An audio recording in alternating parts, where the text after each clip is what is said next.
So today, we're going to talk about how to design a proposal that sells.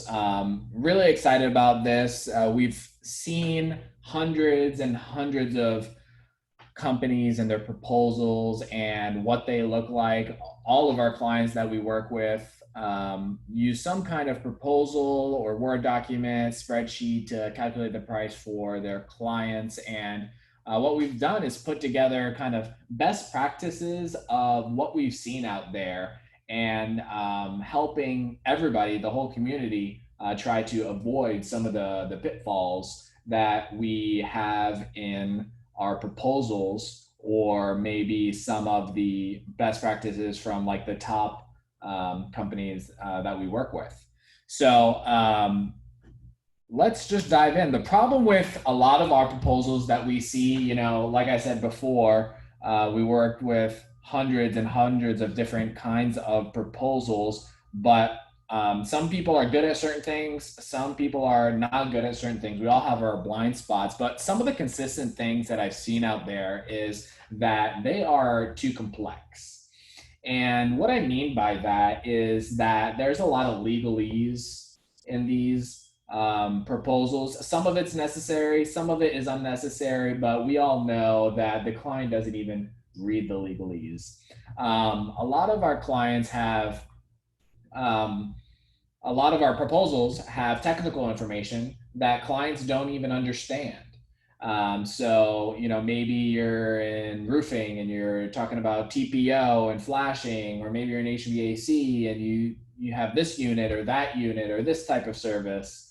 A lot of our clients, whether they're homeowners or building managers, they have no idea what this kind of technical information is, and it kind of muddies the conversation. And that goes to our last point here on the complexity is insider language. A lot of times because we live in our world, we talk with language that we're comfortable with. And unfortunately, when our client doesn't live in that world, we really have to step in their shoes to help them navigate the proposal. Because at the end of the day, if we're helping them navigate, then they're more likely to buy and make a decision in your favor. Another problem that we see out there is that there are no options. Sometimes we just give them a price and that's it. It kind of feels like, well, this is the price and it's my way or the highway, right? But there's a lot of opportunity that you're missing out on, like upsell opportunities. And one of those being maybe warranties, or maybe an extra level of service. And at the end of the day, consumers like options. And so when you present to me different options and I get to make the best, most informed choice for me, my company, my household, then that helps me feel more confident about my decision. The next problem that we see a lot with proposals is that they can tend to be pretty generic, the generic brand. When you receive a generic proposal, it makes it feels like that it's not really important to you. I'm just another, client that you might bring in the door and get out the door, and you just get paid to, to fix a roof or to fix a unit or do some kind of service. But a lot of these clients that we're working with, this, especially if it's like a roofing, HVAC, or something to that effect, this is a big purchase for them. And if you're putting on a new roof, this is a 10, 20 year purchase. And it's really important to me. And a generic proposal makes it feel like it's not important to you. So making it very customized to the individual is super important, and we don't want to have the generic feel. The nice thing with proposal generators, we can kind of automate a lot of the process that makes it feel personalized. So yeah, definitely something that we want to consider. It looks like might have frozen here. Just give it a minute to catch up.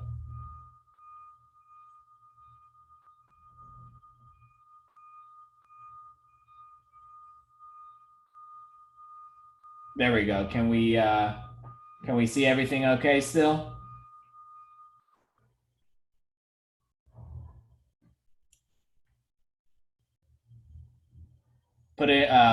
Say something in the chat if you can still see you see our desktop. Okay, let me redo this here.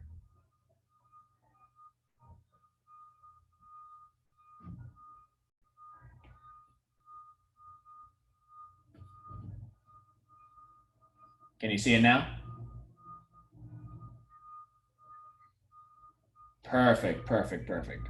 So my promise for our time here today is that just with some tweaks to the proposal and putting some strategy behind that, you're going to be able to do a couple of things. Hopefully, the number one thing would be to raise your margins, to have higher margins on jobs. I know that clients that put some of these practices into place were able to raise their margins 10, 15% on their proposals, which is, it was all about positioning, right? And being a solution rather than a emergency expenditure, right?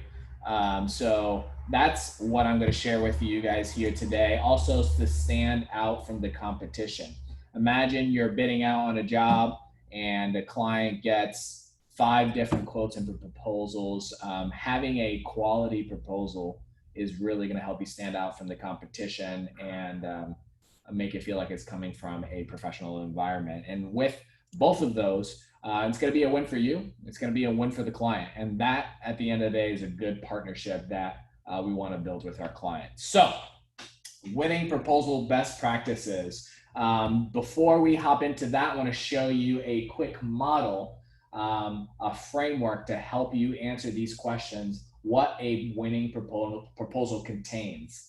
3 elements. It solves the customer's problem. It is specifically built for the customer, and it provides a solution. If you miss out one of these 3 emphases in your proposal, then you're going to have an issue. So for example, if you have a customer and problem, but no solution, then you have no confidence. So if you're not specific on your solution that you're providing to the problem, then you're not going to have confidence as a buyer that the solution is going to meet my need, is going to fix my problem, right? So that's why you have to have all 3 there. Now, let's say, you're a contractor, you have a solution, you have the problem, but you're not really focused on your client. What happens is that's probably where generic proposals come into place, and there might not be a felt need on why I need to do this right now. And we might delay the purchase. And number 3, if we have a customer and we have a solution, but we have no problem that we're targeting and focusing on, there's going to be little urgency. So for example, let's say you're putting a new roof on a house or a building, and the problem is not that urgent, it's not that important to them, then you're not going to make a sale. But the best proposals have all these 3 elements at play here. So let's get into these best practices. Number 1, our proposals need to create a visual story. And what I mean by that, if you're just giving a price with some line items and a signature, again, it feels generic. It feels like there's no relationship being built. But a visual story has different components, and it has a narrative arc. There's a beginning, there's a middle, there's an end, and there's a journey that you're going on throughout the proposal process. And when you're telling that visual story with your proposal, you have to make sure that you have these crucial items. Number 1, that it's not about you. A lot of times we like talking about ourselves, and when we talk about ourselves, we like to brag and how good we are at this or that. But a proposal at the end of the day is not about you, it's about them and the problem that they are solving. So for example, when you make them the hero of the story, the hero of the proposal, then you become their guide, right? So let's say you're a property manager or you're a homeowner, you're replacing the roof and you have a leak. You want the story is that you have damage or something going on with your roof, and you're in charge of building or protecting your family, or making sure your investment of the building or of your house isn't getting even more damaged, right? And then they meet the guide, you, the contractor that's coming to help build the life that they want. And when you do that and create this visual story of a customer that has a problem, and you meet their need and you're making them successful, they're more likely to buy. So the next tip is authority and trust building. You see, I have Yoda here. Just like in popular movies like Star Wars, there's Anakin Skywalker, who the story is about, or your client, and you want to be the Yoda, right? They're coming to you because they don't know how to replace the roof. They don't know how to replace a air conditioning unit or whatever service. They don't know anything about that. That's why they're willing to pay. And when you're their guide, they're looking to you for that authority and trust. And that's why when you're taking them by the hand and being very personal about it, they're more likely to purchase from you. Okay. The next tip, that this is really important, that I would say, is when you have built authority with the client. And you can build authority in several different ways, whether it's association, awards, or past work. You really want to emphasize the pain. And what I mean by emphasizing the pain is, you can see in a proposal, a lot of our top clients, what they might include is photos of the damage of their personal building, right? So you can see they'll take pictures, include that, so that they know when they purchase this, they're solving this specific problem. And talk about the pain, see why it is painful, talk about what happens if they don't solve this problem. If they don't solve the problem, how many other problems will it cause for them, right? So that way, when you emphasize the pain and share how this could snowball if they don't take action, then they're more likely to move forward with your proposal. Another tip that we have here is to make it personal. When we make it personal, making sure that it is about me. I'm thinking about, actually recently had a roof leak, and I had a couple of different contractors come out to my house, and they sent me an email about price. I actually didn't move forward with anybody because for some reason the leak stopped, maybe because there hasn't been that much rain. I know it's a problem that's lingering in the back of my head that I have to address eventually, but there's no current felt pain. Now, if somebody made it personal to me, I might have transacted right then and there, but all 5 contractors that I talked to, they didn't follow these steps, and I didn't feel the need to move forward. Because it wasn't about me. They were running, all of them. It's funny. I think it's really easy to stand out in this construction space because everybody is, unorganized and unprofessional. And when you just take that time to make that one step above the rest, then you really get to stand out from the crowd. So another way that we can stand out from the market, raise our margins, is positioning ourselves as a high quality provider rather than being a low quality provider. For example, one way you can build authority is talking about how you don't want to hire a chuck in a truck, right? And what I mean by that is, I was talking to my family and I told them about the roof leak, and they said, "Oh yeah, I know a guy that can come by and patch that up for you. $100 an hour. It might take him 2 hours to do it." And I'm like, "Oh, that sounds good actually." Versus a $2,000 quote that I got from all of these contractors. And for me, I know it's a problem. I found a different low cost solution, and they did not treat me well. So that's why I was, interested in the low quality solution, right? But if I, and who knows, maybe the extent of the damage is a lot more than I realize, and a check in a truck is actually going to cost me more and cause me more problems in the long run. I might give more ear to a high quality solution provider, right? So that's the problem when you start bidding low pricing, and you definitely don't want to do that. And the way you handle the customer, the way you handle the client conversations, and how you handle your proposal really communicates whether you're a high quality or a low quality provider.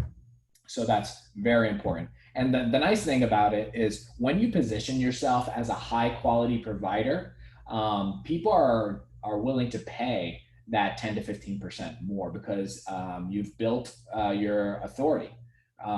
You have gained their trust, and people, and a lot of times it's okay to walk away from a deal and not cut your margins, and encourage people to, hey, if you go with the chuck in a truck because they're $200, that's totally fine. Good luck with that. But in 3 months, when the roof starts leaking again, and you come back, maybe you'll be ready to move forward, because it's just going to happen again and again and again, right? Because that's what happens typically when you go with a chuck in a truck, right? So it becomes a money pit. And that's how I would talk to a client. And maybe the sales cycle is 2 to 3 months rather than 1 month or 1 week, or whatever your sales cycle is. It might be a little bit longer, but your margins are going to be higher, and it's worth it. The next tip that we have here that we see is a good, better, best approach to pricing. And what I mean by this is, a lot of times, I would say 75% of the proposals that I see that are out there, they give the client one price. And when you provide options to a client and give them a good, better, best approach to your proposals, and they'll let them choose which one they want, psychologically, they're just going to probably pick the middle option of better or better, because they don't want to do good or best, because maybe good is not enough, or the best is too high of a price. You have to provide these different options for the clients, and package it together in such a way that really pushes your company's initiatives. And this is what I mean. A lot of clients might not put in like a maintenance agreement for their proposals. But if you build your maintenance agreements into a, like, let's say, for example, you're putting on a new roof, and you just give the roof price for the job for good. You put a maintenance agreement in for better and best, and the best might have a couple of more add-ons in there to boost the price up. They're probably going to go with the middle option. So giving them those options, generally they're going to go with the one that feels the most secure, which is probably the middle of the three options. So I've seen clients, sell 10% more just by doing that thing alone. If you have any questions around that, please let me know. I love sharing best practices with other clients that I've seen out there in the industry. The next thing that we have here is, this is might be a new concept. It relates to the good, better, best approach to pricing, and it's called ghost pricing. What ghost pricing is, the easiest way to convey this concept of ghost pricing is when you have gone to a fast food restaurant, right? And you have the small, medium, and large. With your small, medium, and large, the pricing on that is very strategic, and McDonald's or Wendy's, they've done a lot of pricing research on how to price these three levels or three options. So going back to here, let's say small, medium, and large for good, better, and best. And just for easy numbers to convey the concept, they might say the good price is $10. The better price is $12. And the best price is $17. So automatically, the ghost price in this situation is the $17 best price scenario, right? That is ghost because they call it ghost because it kind of scares you, right? And then immediately you're like, oh, fast food? I'm not gonna pay $17 for fast food. Then all of a sudden the best pricing looks better. And when you compare the better versus the good, you're like, oh, it's only $2 difference. Let me just go with the middle approach there. So that is ghost pricing. It's a strategy that people build into their good, better, best pricing approach. And I've seen it work magic. It happened. I fall victim to this strategy all the time because we feel like we're getting a deal. And when you help your customers feel like they're getting a good deal, then you're able to drive up your margin. So this is a huge thing to do when you're building out your proposals and helping your team build these strategies into ghost pricing. So for example, having a good, better, best approach in your proposal generator or your Word document, and say the best approach is always going to be 20% higher or 25% higher than the best, because then psychologically we do that. Actually, we do that here at Followup, just to show you what we have here. Let me see here. So if you come to our pricing page, we have different options here. We have the enterprise, professional, small business, and self-service. Immediately what we do is we hit you with the sticker shock of $300 a user a month, right? And we're like, and most people don't need this product, right? But they're like, okay, $300, that's way too much. Okay, 100, that's more reasonable, right? Or 75, that's more reasonable. So most of our clients are going to fall into this range right here. But this ghost price is actually built for some of the enterprise clients that we serve that do need custom API access and the different features here. So they're willing to pay it as well. But most of our mid-market and small business clients will fall in here automatically, and psychologically that story that we're building allows this price point to work. And you can do the same thing in your business. So the last hot tip that we have here today to wrap it all together in a nice bow for our clients that we need to build into our proposal. And this is huge. It is called a risk destroying guarantee.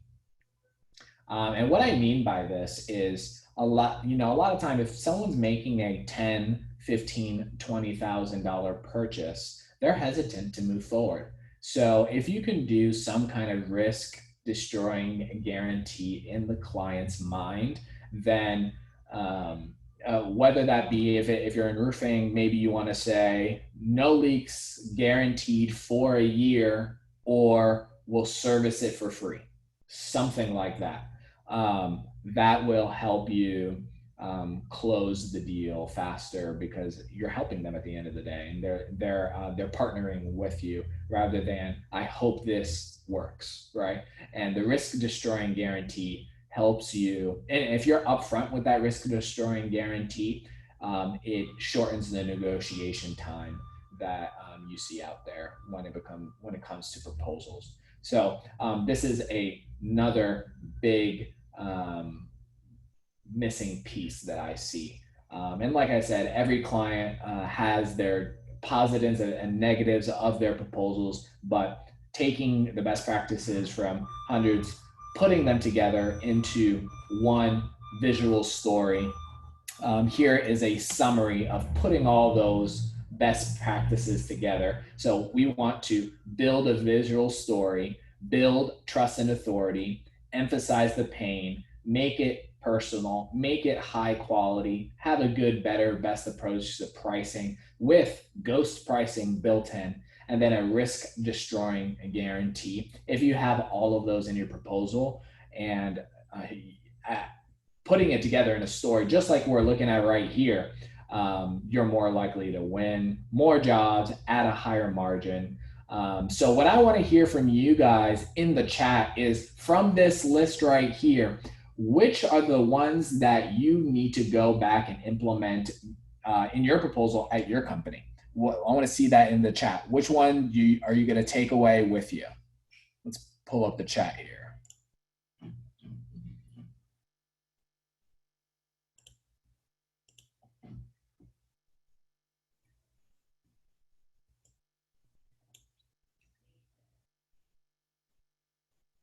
You're going to put the ghost pricing. Okay, I see that. Good, better, best. What else? What else? Jonathan, what do you guys need to do? Okay, good, better. Yep, ghost pricing.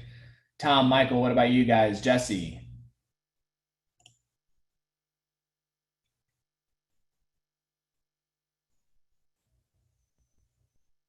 Yeah, absolutely. I think you definitely have to put those practices into place. Well, ghost pricing, yeah, yeah. That one was when I learned about ghost pricing, it was really a game changer, because when you realize that pricing and purchasing a solution is it's all about psychology and value felt, right? So having that story and then implementing that gross pricing can really help you raise your margins as well. So that is what we have to share with you today. What I'd like to do, if you're currently building your proposal in Word or Excel or a PDF, Followup CRM has a proposal generator built into the system. This is a new feature that we just rolled out to our current clients. And I'd love to talk to you about that, demo that with you. If that's something that you're interested in, please reach out to me. I'd love to spend some time to see if the proposal generator would be a good fit for you. We'd love to talk about that and see, if it would work at your company. It has templates. You can basically do all the things that we're looking at here within the proposal generator. You can have templates, you can have photos, you even have e-signature, customize it to look and feel like your brand. So if that's something that you guys want to do, please reach out to me. I'd love to talk to you more about that, and get you guys having visual proposals to help you guys close more deals. So thank you guys for joining. Please reach out. I hope to talk to you guys soon.